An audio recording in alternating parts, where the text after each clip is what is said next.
देश का IT hub Bengaluru भीषण जल संकट से जूझ रहा है।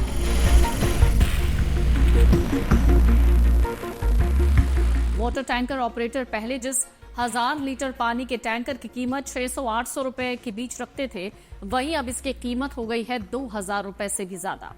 इसने कोरोना महामारी के समय की याद दिला दी, जब ऑक्सीजन सिलेंडर की कीमत बहुत ज्यादा हो गई थी। यानी उस वक्त अचानक हजारों रुपए में ऑक्सीजन सिलेंडर बिकने लगा था। लोग अपनी जान बचाने के लिए कोई भी कीमत देने को तैयार थे। बेंगलुरु में ऐसी स्थिति से लोग इस वक्त परेशान हैं, तो आखिरकार बेंगलुरु में ऐसा हुआ क्या है? दरअसल पर्याप्त बारिश न होने की वजह से कावेरी नदी के जल स्तर में बहुत गिरावट आ गई। इससे पेयजल आपूर्ति और कृषि सिंचाई दोनों पर प्रतिकूल असर पड़ा है।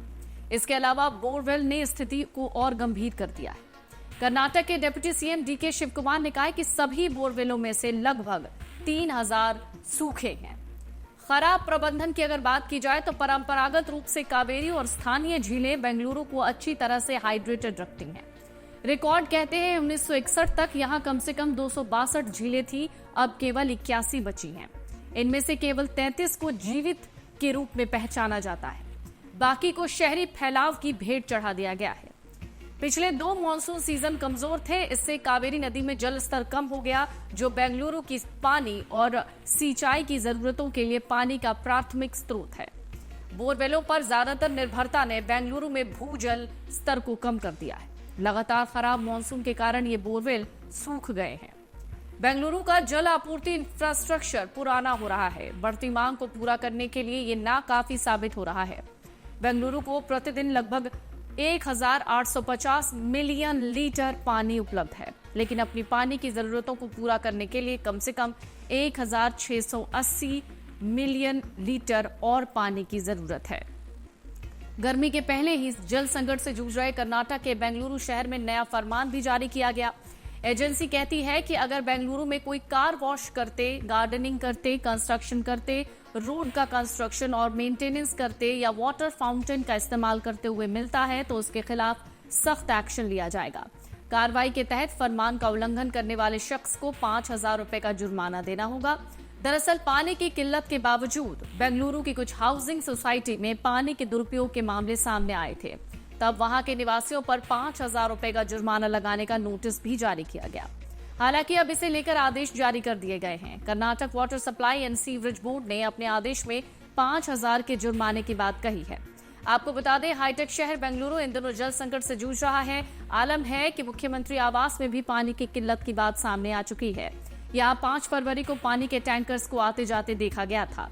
इसके अलावा लाखों लोग बूंद बूंद पानी के मोहताज हैं।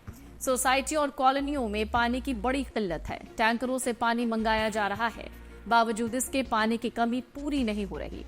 इस जल संकट की सबसे ज्यादा मार उन 110 गांवों में रहने वाले लोगों पर पड़ रही है, जिन्हें हाल ही में बेंगलुरु शहर में मिलाया गया है।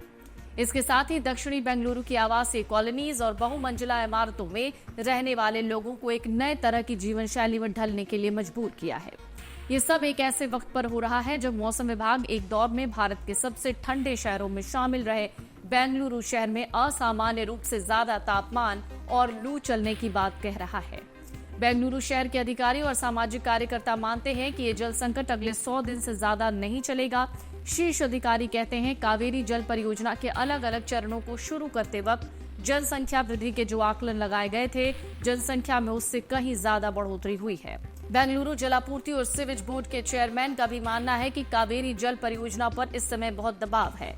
कावेरी जलापूर्ति परियोजना का चरण 5 पिछले साल के मध्य तक पूरा हो जाना था, लेकिन कोविड-19 की वजह से इसमें प्रॉब्लम्स आ गई। ये चरण 110 गांवों के 50 लाख लोगों को लाभ पहुंचाएगा। इसकी लागत 4112 करोड़ रुपए मानी जा रही है, लेकिन जब होगा तब होगा। लेकिन फिलहाल बेंगलुरु में लोग इस वक्त पानी की किल्लत से जूझ रहे हैं।